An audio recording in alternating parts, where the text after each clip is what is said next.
Assalamualaikum, salam sejahtera. Ini adalah cerita di sebalik berita bersama saya Zulfitri Yusof.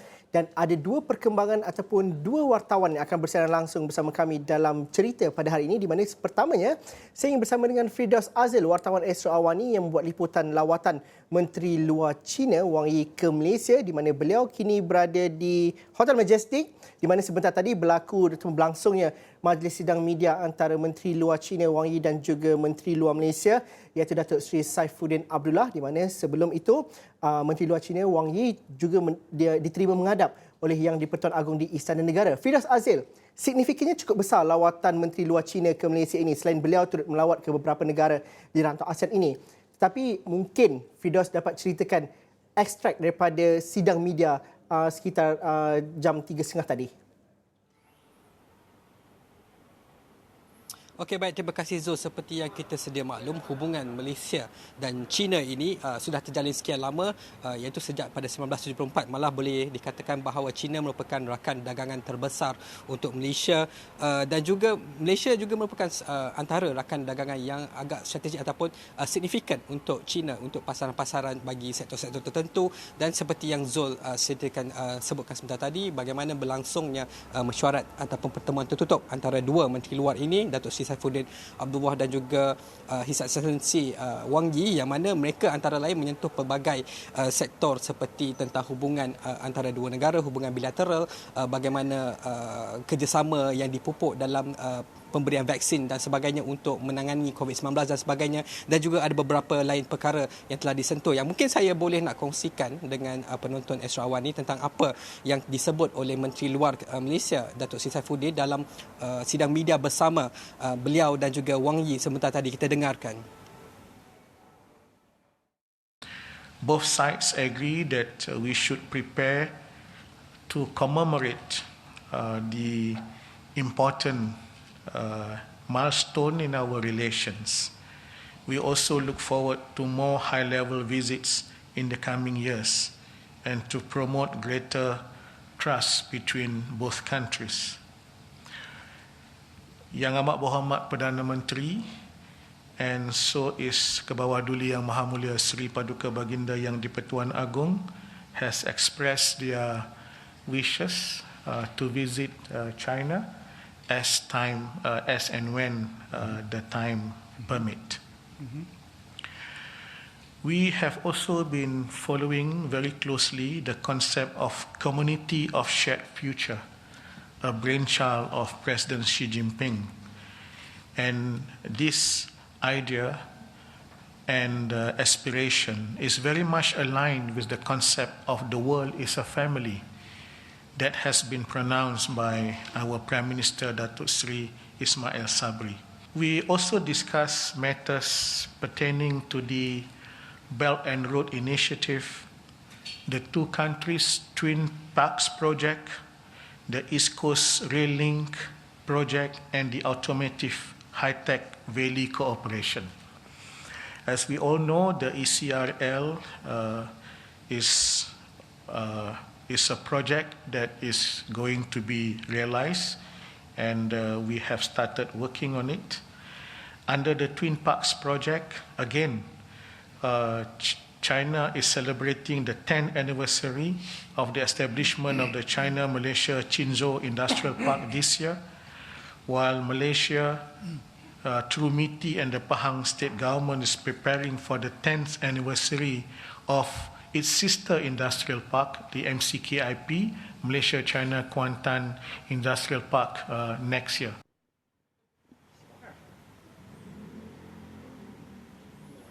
Okey, baik, Malaysia China Qinzhou Industrial Park ataupun MCQIP serta Malaysian-China Kuantan Industrial Park, dua kawasan perindustrian ini antara yang menjadi tumpuan utama di dalam apa yang disebut ataupun apa yang diumumkan oleh Menteri Luar Datuk Seri Saifuddin sebentar tadi. Dan selain pada itu ada juga bagaimana Datuk Seri Saifuddin menyebut bahawa mungkin akan ada lawatan berprofil tinggi antara iaitu oleh Perdana Menteri Datuk Seri Ismail Sabri, malah Yang di-Pertuan Agong Sultan Abdullah juga telah menunjukkan menzahirkan minat untuk melawat China apabila masanya yang sesuai. Itu sedikit sebanyak antara yang dikongsikan oleh Datuk Seri Saifuddin. Dan Wang Yi juga, tuan yang terutama, Wang Yi juga telah menyebutkan beberapa perkara signifikan. Antara mungkin saya boleh recap kembali ialah bagaimana China bersedia untuk membeli lebih banyak produk kelapa sawit untuk membantu mengukuhkan kembali ekonomi Malaysia. Itu sedikit sebanyak yang boleh saya sebutkan sekarang dan akan saya kongsikan untuk buletin seterusnya, Zul. Firdaus, apa cabarannya untuk melakukan tugasan seperti ini? Ini adalah tugasan yang bersifat diplomatik kedua-dua buah negara. Tapi dalam sidang media tadi juga kita kenal pasti dan juga kita sedia maklum bahawa Tuan Yang Terutama Wang Yi menyampaikan sidang media dalam bahasa Mandarin dan ada jurubahasanya. Bagi rakan-rakan wartawan, mereka tahu Firdaus ni kalau buat transkrip agak laju. Jadi adakah itu cabaran utama apabila ada translation, ada perlu mendapatkan ada penterjemahan dan sebagainya? Apa cabarannya Firdaus? Baik Zul, dalam pemberitaan seperti ini yang mana ini menjadi ketumpuan bukan sahaja untuk konsum ataupun untuk berita tempatan, malah ia juga melibatkan imej dua negara, Malaysia dan juga China, yang mana kita tahu perlu lebih berhati-hati. Memang sentiasa kita berhati-hati dalam pemberitaan, tetapi untuk program seperti ini, majlis seperti ini memerlukan kita lebih alert ataupun lebih berwaspada untuk membuat sebarang pemberitaan kerana ia mungkin akan menimbulkan masalah kalau kita tak buat betul-betul. Dan tapi perkara seperti ini semakin banyak kali kita membuat liputan mengenai program ini. Malah saya juga sebelum ini sebagai program-program seperti Kedutaan Amerika Syarikat dan sebagainya, malah Zul pun juga sedia maklum yang kita Sarawani ada menghantar pemberita keluar. Sama je bagaimana joint PC ataupun sidang media bersama ini, dia punya aturan dia sama sahaja. Dari segi translation ataupun penterjemahan itu tidak ada masalah kerana apa yang saya dengar tadi, penterjemah yang disediakan oleh pihak China sangat bagus. Dia punya clarity, kejelasan yang disebut ataupun terjemahan itu agak jelas dan memudahkan untuk kita membuat pemberitaan, Zul. Tapi Firdaus, mungkin dalam masa yang sama, kerana inilah peluang kita untuk melihat budaya kerja sebuah negara tertentu, contohnya. Dan China, contohnya, sebuah kuasa besar, mereka ada cara mereka sendiri dalam diplomasi dan pegawai-pegawai mereka bekerja. Mungkin ada satu perkara yang dapat dikongsikan, Firdaus, yang mungkin kita tidak dapat ceritakan dalam pemberitaan kita, contohnya. Bagaimana the first impression dan sebagainya, Firdaus? Okey, sebenarnya kalau ikutkan dari segi aturan bagaimana mereka, sebab saya difahamkan bahawa pihak China sendiri yang memilih hotel ini, mereka kebiasaannya kalau kita tahu mungkin menteri-menteri luar mereka akan lebih cenderung untuk memilih hotel betul-betul di tengah-tengah Kuala Lumpur sebagainya. Majestic Hotel ni pun memang sebenarnya di Kuala Lumpur, tetapi ia tidaklah sepadat. Saya difahamkan ia adalah pilihan daripada pihak China sendiri untuk kerana mereka masih berwaspada. Mereka kalau boleh tidak mahu kawasan yang terlampau padat, ramai pelancong kerana mereka masih berwaspada dengan kenaikan COVID-19 sebagai contoh. Ini apa yang disebut oleh pegawai-pegawai mereka yang sempat saya berbual sebentar tadi, yang mana ini memang mereka masih berwaspada. Dan kalau macam saya pusing-pusing di kawasan hotel ni, memang tak ramai ketika ini. Dan juga difahamkan mereka juga telah menempah sebahagian banyak juga bilik di sini untuk bukan saja untuk Tuan Yang Terutama, malah juga untuk pegawai-pegawai kedutaan dan sebagainya. Jadi saya kira itu antara yang mungkin lain daripada yang lain. Tetapi apa yang boleh saya kongsikan, kalau macam saya nak buat perbandingan bagaimana saya membuat liputan satu program di bawah Kedutaan Amerika Syarikat pada 2 minggu lepas, yang itu dia punya kawalan keselamatannya lebih ketat.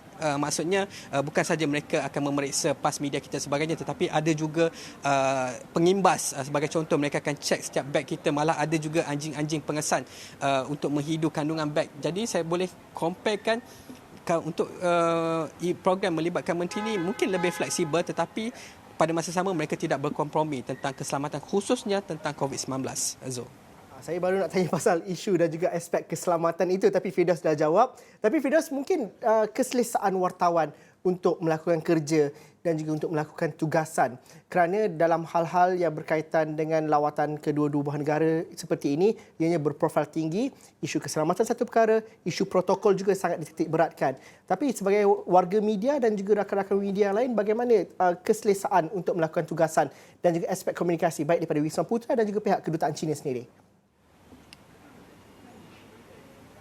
Baik, kebiasaannya memanglah kita kalau kita dah bertahun-tahun membuat liputan, tidak ada masalah selagi mana kawasan itu mungkin terlindung sebab sekarang ni pun tengah musim hujan dan sebagainya. Tetapi selagi mana ada bekalan kuasa untuk electrical point untuk laptop kita, ada liputan internet yang memadai, itu pun sudah mencukupi. Tetapi untuk program ini saya harus memberi tabik hormat juga kepada Wisma Putra. Kita tahu Wisma Putra setiap kali program yang melibatkan protokol, mereka sangat, orang kata, sangat efisien lah, sangat cekap, dan juga mereka tahu mereka akan brief petugas media dahulu tentang kat mana. Contohnya TYT Wang Yi tadi sampai bagaimana media perlu berada untuk memastikan visual, dan kemudian aturan program itu bagaimana. Itu semua diterangkan dengan itu. Malah kalau sepatutnya sidang media itu sepatutnya kalau ikut jadual saja akan bermula pada pukul 5, antara pukul 5 hingga pukul 6, tetapi telah diawalkan, maka mereka akan memberikan kita briefing, memberikan penjelasan tentang diawalkan dan bagaimana. Dan sebagai contoh, di dalam ballroom itu tadi mesyuarat tertutup berlaku di dalam, dan juga tempat untuk delegasi menteri-menteri mereka menjamu selera dengan hidangan tengah hari dan sebagainya. Jadi kat situ juga kita difahamkan apakah kita punya limitation atau pembatasan untuk petugas media di mana. Dan kalau seperti yang kita siarkan tadi, bagaimana sidang media juga berlangsung dalam keadaan yang memudahkan untuk kita membuat kerja, malah di luar juga mudah untuk kita. Mereka menyediakan meja, menyediakan makanan, itu sudah semestinya lah, dan juga menyediakan untuk memudahkan kita membuat pemberitaan dengan cepat, Zul. Firdaus, kita selalu memberikan pemberitaan bahawa hubungan Malaysia dan juga China ini adalah hubungan yang sangat erat terjalin sejak 1974. Malah kita cerita mengenai hubungan komprehensif yang akan menyambut ulang tahun ke-10-nya pada tahun depan. Dan ini kita terjemahkan dalam bentuk tulisan dan pemberitaan kita. Namun keakraban itu mungkin dilihat daripada segi body language ataupun bahasa badan tubuh yang reflekskan ataupun ditunjulkan oleh kedua-dua menteri luar ini. Jadi bagaimana kita melihat manifestasi kemesraan itu dan juga keakraban perhubungan itu dalam perkara-perkara yang seperti itu, Firdaus? Ya, kita tahu semenjak dalam tempoh 2-3 tahun lepas, banyak isu-isu yang sekiranya tidak ditangani dengan lebih berhati-hati mungkin akan menimbulkan ketegangan. Sebagai contoh, isu Laut Cina Selatan, pencerobohan, kalau boleh kita imbas kembali, ada pesawat-pesawat daripada China yang dilaporkan telah memasuki ruang udara tanpa kebenaran dan sebagainya, dan juga bagaimana China mereka mempunyai kepentingan di dalam projek-projek besar ataupun mega dalam negara kita. Sebagai contoh East Coast ECRL, sebagai contoh bagaimana projek itu telah dihentikan kemudian disambung semula. Jadi apabila saya melihat bagaimana Datuk Seri Saifuddin menyambut TYT Wang Yi seperti tadi, body language itu saya kira sesuatu yang adalah jujur, bukannya dibuat-buat dan sebagainya, kerana mereka tahu untuk menyelesaikan konflik-konflik yang sekiranya seperti saya sebutkan tak ditangani akan menimbulkan ketegangan ini, maka mereka perlu duduk terus berbincang bagaimana untuk mengatasi. Kerana seperti kita tahu, konflik di Laut Cina Selatan sampai seperti tidak berkesudahan, tetapi dengan diplomasi yang ditunjukkan oleh kedua-dua negara ataupun dua-dua wakil tertinggi daripada kedua-dua negara ini, maka itu sedikit sebanyak boleh memberikan kelegaan dan mungkin akan menzahirkan penyelesaian yang terbaik bukan sahaja untuk Malaysia dan juga China, tetapi juga untuk mungkin rakan-rakan serantau di ASEAN sebagai contoh, Zul. Itu yang dimaksudkan oleh Firdaus Azil. Firdaus Azil berintas langsung dari Hotel Majestic mengikuti rapat lawatan Menteri Luar China ke Malaysia. Terima kasih, Firdaus.